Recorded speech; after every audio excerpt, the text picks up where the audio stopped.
दोस्तों, आप जानते हैं फिलहाल कांग्रेस पार्टी भारत जोड़ो यात्रा में काफ़ी बिजी है। वो कई सारे किलोमीटर्स, कई मीलों दूर चलते हुए जा रहे हैं, पाद यात्रा कर रहे हैं भारत जोड़ो यात्रा के हिस्से में। अब वो भारतीय जनता पार्टी पर ये ब्लेम कर रहे हैं कि बीजेपी ने देश को काफ़ी तरह से तोड़ दिया हुआ है, हिंदू मुस्लिम इश्यूज क्रिएट करके। तो कांग्रेस ये क्लेम कर रही है कि हम अब भारत को जोड़ेंगे। लेकिन दोस्तों, at the end of the day देश तो यही सवाल करेगा कि भाई राहुल गांधी बात तो अच्छी कर रहे हैं देश को जोड़ने की, लेकिन किलोमीटर्स तक उनके चलते हुए जाने से देश जुड़ेगा कैसे? अब अगर देश को जुड़ना है तो Rahul Gandhi as it is speech में कह सकते हैं कि भाइयों सभी जुड़ जाओ। तो अगर देश को जुड़ना है तो वैसे ही जुड़ जाएगा, नहीं जुड़ना है तो नहीं जुड़ेगा। राहुल गांधी के किलोमीटर्स तक चलने से देश जुड़ेगा कैसे और उनके चलने से देश को मिलेगा क्या? ये सवाल तो डेफिनेटली जनता इलेक्शन के टाइम पे करेगी ही, क्योंकि कंपटीशन में उधर अरविंद केजरीवाल जी कह रहे हैं कि भाई अगर मुझे आप वोट करेंगे तो मैं आपके स्कूल्स ठीक कर दूंगा, आपको फ्री इलेक्ट्रिसिटी प्रोवाइड करूंगा, जो भी उनके फ्रीबीज हैं वो सभी ऑफर्स दे रहे हैं जनता को। तो और दूसरी तरफ भारतीय जनता पार्टी कह रही है कि हम आपके लिए मंदिर बनाएंगे, राम मंदिर का काम तो जारी है, हम आपके लिए ज्ञान व्यापी का मंदिर भी बनाएंगे। तो जिन भाइयों को मंदिर चाहिए वो बीजेपी को वोट करेंगे, जिनको फ्रीबीज चाहिए वो अरविंद केजरीवाल जी को वोट करेंगे।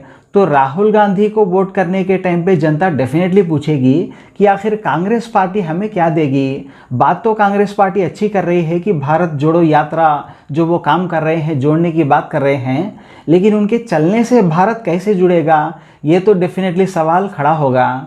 दोस्तों, मुझे लगता है अभी भी कांग्रेस को अपनी स्ट्रेंथ पर ही काम करना चाहिए।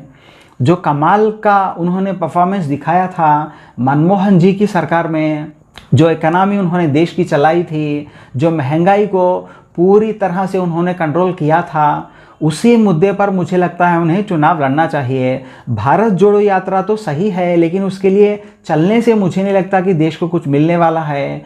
उसके लिए अलग से मुझे लगता है कांग्रेस पार्टी को अपनी स्ट्रेंथ पर ही काम करना चाहिए और वादे भी अपनी स्ट्रेंथ पर ही करने चाहिए। जैसे कि कांग्रेस पार्टी देश को ये आश्वासन दे सकती है कि अगर आप हमें इलेक्शन जिताएंगे तो हम वही आपको पुराने रेट्स में चीज़ें उपलब्ध करवाएंगे जैसे हम पहले करते थे। जैसे कि अब गैस का दाम जो है वो 1100 है, अगर आप हमें जिताएंगे तो पुराना रेट जो 411 है, या फिर कम से कम हम 500 से 600 में आपको देंगे।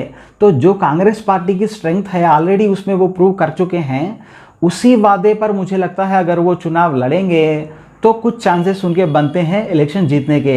लेकिन अगर सिर्फ वो ये कहेंगे कि भाई बीजेपी ने देश को तोड़ा है, हम देश को जोड़ेंगे, तो जनता यही सवाल करेगी कि आप इसको इम्प्लीमेंट कैसे करेंगे, देश को जोड़ने में आप काम क्या करेंगे।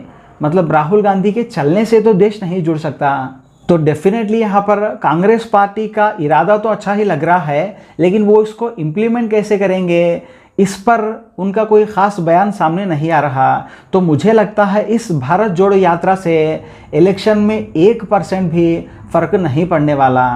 सेक्युलर वोट्स जो है वो काफ़ी हद तक केजरीवाल जी की तरफ डाइवर्ट होंगे, और जो हिंदू भाइयों के वोट्स हैं जो धर्म के नाम पे वोट करना चाहते हैं उनके वोट्स बीजेपी को जाएंगे। तो कांग्रेस कुछ ऐसा स्पेशल मूव नहीं दिखा रही जिससे बीजेपी के वोट्स उनकी तरफ कन्वर्ट हो। मुझे तो नहीं लगता कि इस यात्रा से कोई भी फ़ायदा होने वाला है। बाकी आप हमें कमेंट बॉक्स में लिखकर बताएं कि कांग्रेस पार्टी जो ये बहुत बड़ी यात्रा कर रही है, क्या इससे कांग्रेस पार्टी को इलेक्शन में फ़ायदा हो सकता है या नहीं।